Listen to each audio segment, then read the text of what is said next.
Halo, Assalamualaikum warahmatullahi wabarakatuh. Selamat pagi semua. Kita kembali lagi di daring mata pelajaran PPKN. Kita coba masuk di bab 2 ya. Bab 2 dengan tema hakikat demokrasi. Nah, kita coba tilik dulu makna demokrasi. Kalian pasti sudah tidak asing lagi bahwasanya demokrasi itu berasal dari bahasa Yunani, yaitu terdiri dari dua kata, demos dan kratos atau kratein. Demos berarti rakyat dan kratos atau kratein berarti pemerintahan. Maka secara singkat, demokrasi bisa diartikan sebagai pemerintahan rakyat ya.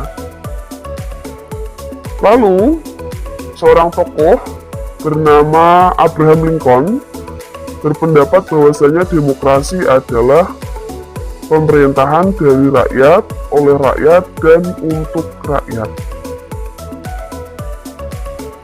Selanjutnya kita masuk di klasifikasi demokrasi. Nah, klasifikasi itu bisa diartikan sebagai pengelompokan ya, pengelompokan demokrasi berarti.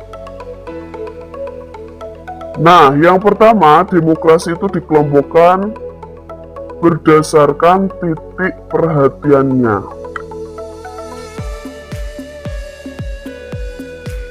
Ada demokrasi formal. Demokrasi formal ini terkait menjunjung tinggi persamaan dalam bidang politik tanpa disertai upaya mengurangi atau menghilangkan kesenjangan ekonomi. Jadi, intinya adalah fokus dari demokrasi formal itu pada bidang politik. Dalam bidang ekonominya tidak terlalu diperhatikan ya. Lalu ada demokrasi material. Itu upaya menghilangkan kesenjangan ekonomi. Nah, sedangkan persamaan di bidang politiknya kurang diperhatikan. Jadi antara formal dan demokrasi material itu seperti sesuatu yang berkebalikan ya. Kalau di demokrasi formal itu yang dipentingkan atau yang dijunjung tinggi adalah persamaan dalam bidang politik, sedangkan di ekonomi tidak diperhatikan. Kalau di demokrasi material yang diutamakan atau yang dijunjung tinggi adalah kesenjangan ekonomi, sedangkan persamaan di bidang politik kurang diperhatikan. Lalu yang terakhir adalah demokrasi gabungan. Itu demokrasi yang mengambil kebaikan dan membuang keburukan ya. Ini membuang keburukan dari demokrasi formal dan material. Nah, Indonesia dalam hal ini berada dalam demokrasi gabungan ini ya, mengambil kebaikan dan membuang keburukan dari demokrasi formal dan material.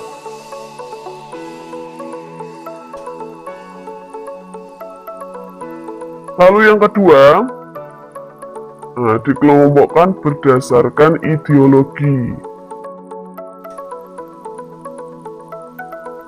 Yang pertama adalah demokrasi konstitusional atau demokrasi liberal. Nah, ini didasarkan pada kebebasan individu atau individualisme. Cirinya tidak diperkenankan sewenang-wenang pada rakyat atau hak-hak individu rakyat. Lalu ada yang kedua, demokrasi rakyat atau demokrasi proletar. Ini didasarkan pada paham Marxisme atau komunisme ya. Cirinya mencita-citakan kehidupan yang tidak mengenal kelas sosial. Ini lebih pada bidang ekonomi ya, persamaan di bidang ekonomi.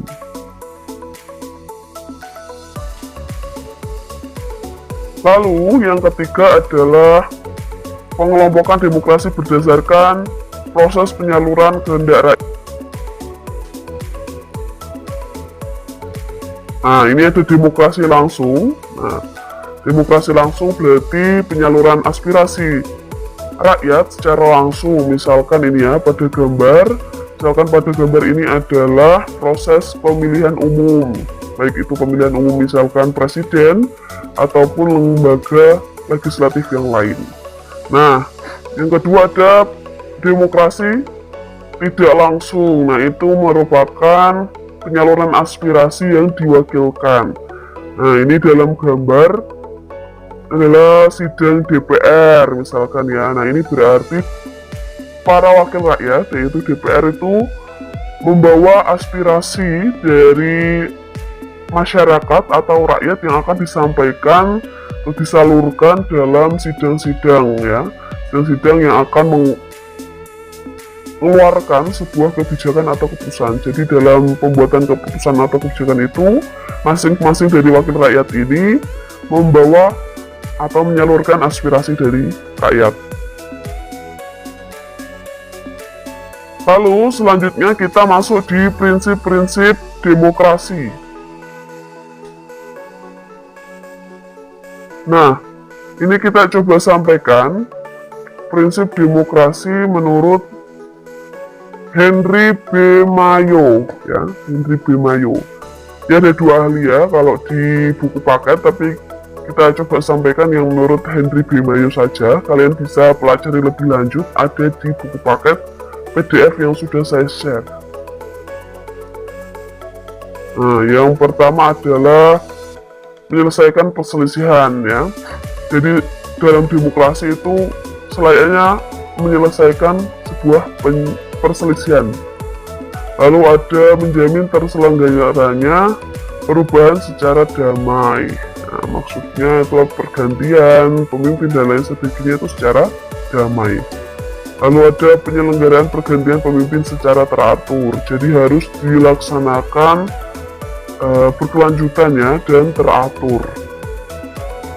Lalu membatasi pemakaian kekerasan sampai minimum ya. Kalau bisa ya mengurangi atau menghilangkan adanya kekerasan.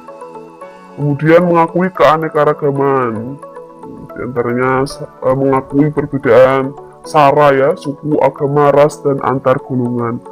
Kemudian menjamin tegaknya keadilan. Jadi kalau menurut Henry B. Mayo itu ada sekitar 6 prinsip demokrasi yang harus ditegakkan atau terlaksana.